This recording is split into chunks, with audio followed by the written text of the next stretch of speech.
Good morning friends.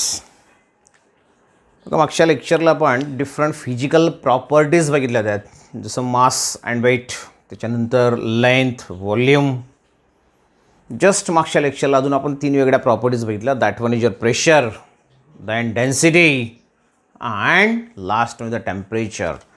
टेम्परेचरचं conversion आपण बघितलं. 3 वेगळ्या युनिट्समध्ये टेम्परेचर आपण मेजर करतो. One of them is your Celsius scale, then Fahrenheit and then Kelvin. SI unit आहे त्याचं Kelvin. Physical properties of matter बघितल्यानंतर आपल्याला बघायचं आहे, विच इज व्हेरी इम्पॉर्टंट, ज्याच्यावर तुम्हाला 100% परीक्षेमध्ये प्रश्न विचारला जाईल. And that one is your laws of chemical combinations.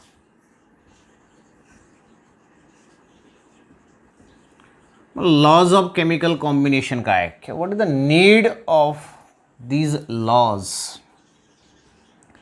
बघा काय म्हटलं आहे, लॉज ऑफ केमिकल कॉम्बिनेशन. तुम्हाला माहिती आहे 8वी 9वी 10वीला तुम्ही शिकलेत. When two atoms combines together then there is a formation of molecule. मग कुठल्या क्रायटेरियानुसार ते ॲटम एकत्र येतात आणि मॉलिक्यूल तयार करतात, त्याच्यासाठी काही रूल आहेत का? Yes, definitely there are some rules. किंवा एखाद्या कंपाऊंडला ब्रेक करून त्याच्यापासून वेगळे कंपाऊंड तयार होतात, किंवा 2 वेगळे कंपाऊंड्स एकत्र करून अजून काहीतरी दुसरे वेगळे कंपाऊंड तयार होतात. तर ह्या रिॲक्शन्समध्ये तुम्हाला ह्या लॉज ऑफ केमिकल कॉम्बिनेशन्सचा यूज करायचा आहे.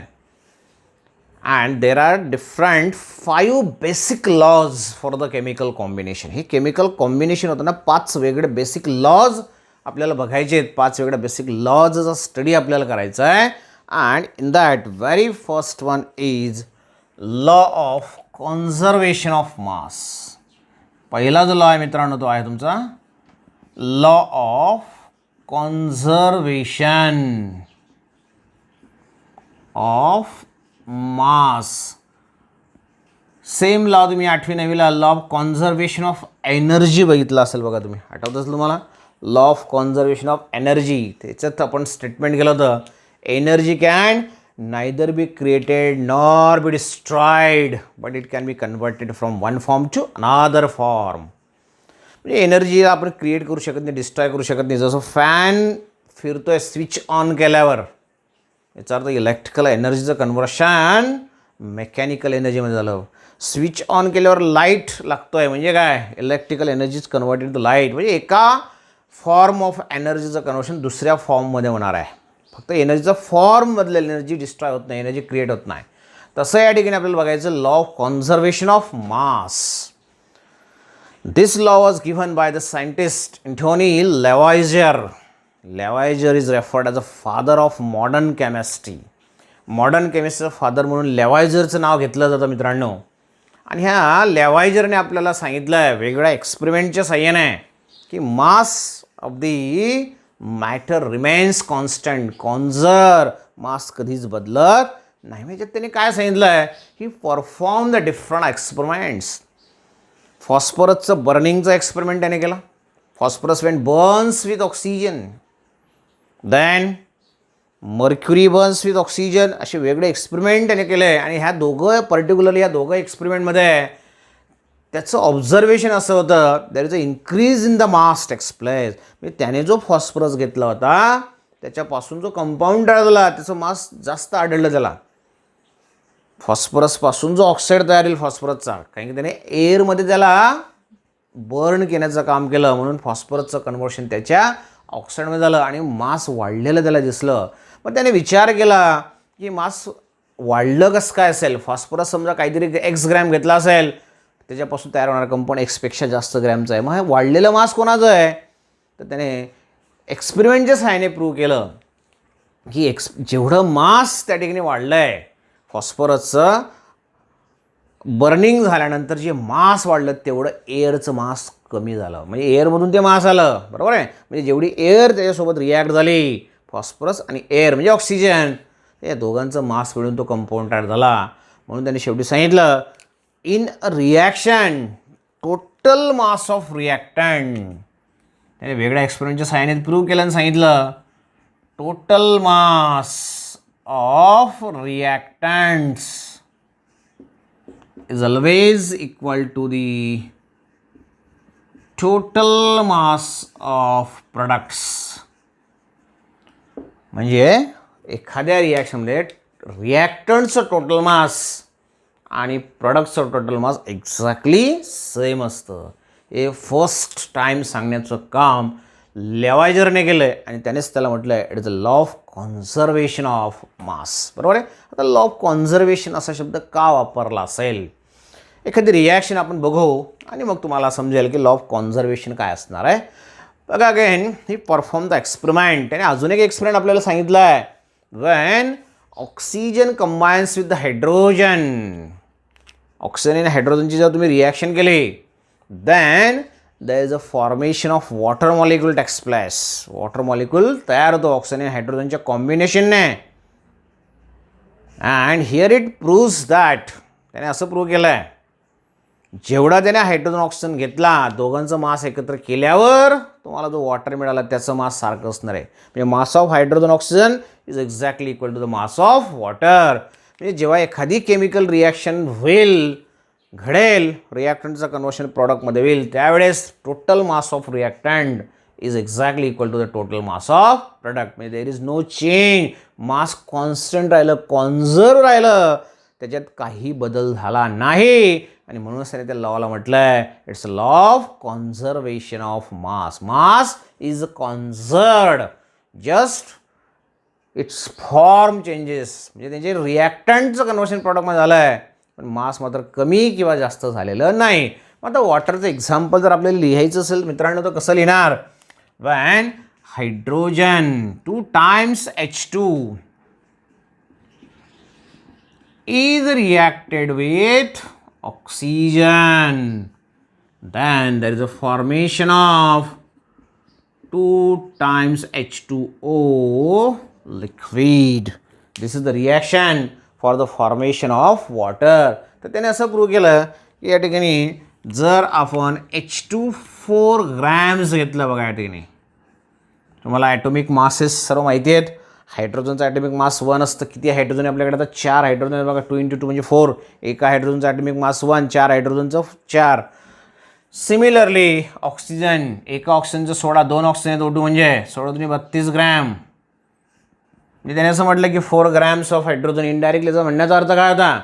4 grams of hydrogen when combines with 32 grams of oxygen, then दोघांची जर बेरीज केली तर किती होईल? 32 and 4 36 grams of water. Total mass of reactant दोघांची जर तुम्ही बेरीज केली this a total mass of reactant is exactly equal to the total mass of product. Mass remains constant and that is the law of conservation of mass. किंवा अजून एखादं example जर आपण या ठिकाणी घेतलं, डिकम्पोजिशन ऑफ कॅल्शियम कार्बोनेट. याला जर तुम्ही डिकम्पोज केलं मित्रांनो तर after decomposition it produce 2 compound. 2 वेगळे कंपाऊंड, एकाचे 2 कंपाऊंड तयार झाले पण मास मात्र बदललेलं नाही. बघा कॅल्शियम ऑक्साईड क्विक लाईम तयार झाला, CO2 गॅस बाहेर पडला, झाला CaCO3 आज Ca आणि 3 ऑक्सिजन बघा आणि carbon. Here the mass of calcium is 40. एका कॅल्शियमचं 40, एका कार्बनचं 12 आणि ह्या 3 ऑक्सिजनचं 48. ह्या सर्वांची जर तुम्ही बेरीज केली मित्रांनो तर 100 grams बेरीज येते आहे. इकडे बघा आता हा 40 अधिक 16 अधिक 12 आणि 2 ऑक्सिजनचं, 2 ऑक्सिजन घेतलं आपण बघा 16 × 32. मग या सर्वांची बेरीज करा. या सर्वांची बेरीजसुद्धा किती येणार आहे? 100 ग्रॅम येणार आहे. मग बघा आता total mass of reactant is equal to the total mass of product. लक्षात आलं? तर this is the law of conservation of mass which was given by your Lavoisier and just he proved that in a chemical reaction there is no change in the mass takes place. कुठल्याही chemical रिॲक्शनमध्ये mass change होत नाही. therefore he stated the law. मग त्याने लॉचं statement काय सांगितलं आहे? Mass can neither be created nor be destroyed in a chemical reaction. एखाद्या केमिकल रिॲक्शनमध्ये आपण मास क्रिएट पण करू शकत नाही.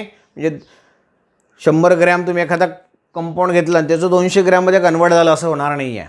म्हणजे तुम्ही नवीन मास तयार करू शकत नाही. Mass can neither be created nor be destroyed. म्हणजे 100 ग्रॅम घेतला त्याचं 50 ग्रॅम मिळेल असं पण होणार नाही. In a chemical reaction, mass can neither be created nor be destroyed, and this is the law of conservation of mass, which was given by Anthony Lavoisier, which was referred as a father of modern chemistry. लक्षात आलं? बघा आता या ठिकाणी second law आपल्याला बघायचं आहे, and that one is your second law आहे तुमचा law of definite proportion. law of definite proportion. proportion म्हणजे प्रमाण. जसं आता फर्स्ट लॉ बघितला, law of conservation of mass, which was propose by Antoine Lavoisier, which is a French scientist. तसं या ठिकाणी जर तुम्ही आता लॉ ऑफ डेफिनाईट प्रपोर्शनचा विचार केला, this one was proposed by the again French scientist, and that one is your Joseph Proust. कोणी propose केला आहे? जोसेफ प्राउस्ट या शास्त्रज्ञाने हा लॉ प्रपोज केला आहे. मग जोसेफ प्राउस्टने काय केलं बघा, एक कंपाऊंड त्याने घेतला आहे, and that one is your cupric carbonate. कंपाऊंडचं नाव आहे क्युप्रिक कार्बोनेट. याला कॉपर कार्बोनेट म्हटलं तरी पण चालेल. मग या क्युप्रिक कार्बोनेटचा फॉर्म्युला आहे CuCO3. मग या क्युप्रिक कार्बोनेटचे त्याने 2 वेगवेगळे सॅम्पल घेतले आहे. त्यातलं फर्स्ट सॅम्पल जे आहे, फर्स्ट सॅम्पल त्याने नॅचरल सॅम्पल घेतलं, आणि सॅम्पल सेकंड जे आहे ते सिंथेटिक घेतलं, म्हणजे तयार केलेलं असेल, म्हणजे लॅबोरेटरीमध्ये तयार केलेलं सॅम्पल त्याने या ठिकाणी घेतलं. मग दोघं सॅम्पलवर त्याने एक्सपेरिमेंट केला. काय नेमकं त्याने एक्सपेरिमेंट केला बघा. आपल्याला कुठला लॉ बघायचा आहे? लॉ ऑफ डेफिनाईट प्रपोर्शन, बरोबर आहे. त्याचा एक्सपेरिमेंट बघितल्यानंतर आपलं लक्षात येईल की डेफिनाईट प्रपोर्शन नेमकं काय असणार आहे. दोघं वेगवेगळे सॅम्पल कॉपर कार्बोनेटचे, बरोबर आहे. कंपाऊंड तोच, इथं पण तोच कंपाऊंड, इथं पण तोच कंपाऊंड, फक्त हा नॅचरली आढळणारा कंपाऊंड आहे, निसर्गातून त्याने डायरेक्ट घेतला, आणि हा लॅबोरेटरीमध्ये तयार केलेला, याला तुम्ही सिंथेटिक असं म्हणणार, तयार केलेला, बरोबर आहे. मग दोघं कंपाऊंडचं त्याने, दोघं सॅम्पलचं त्याने ॲनालिसिस केलं. ॲनालिटिकल केमिस्ट्री आपण बघितलं बघा, डेफिनेशन, सेपरेशन, आयसोलेशन, बरोबर आहे, आयडेंटिफिकेशन, प्युरिफिकेशन, हे टेक्निक्स त्याच्यात वापरले जातात. ती केमिस्ट्री म्हणजे ॲनालिटिकल. तर ह्या नॅचरल आणि सिंथेटिक सॅम्पलचं त्याने ॲनालिसिस केलं, आणि त्याने कार्बन, कॉपर आणि ऑक्सिजनचं प्रमाण किती आहे त्या कंपाऊंडमध्ये ते शोधण्याचा प्रयत्न केला.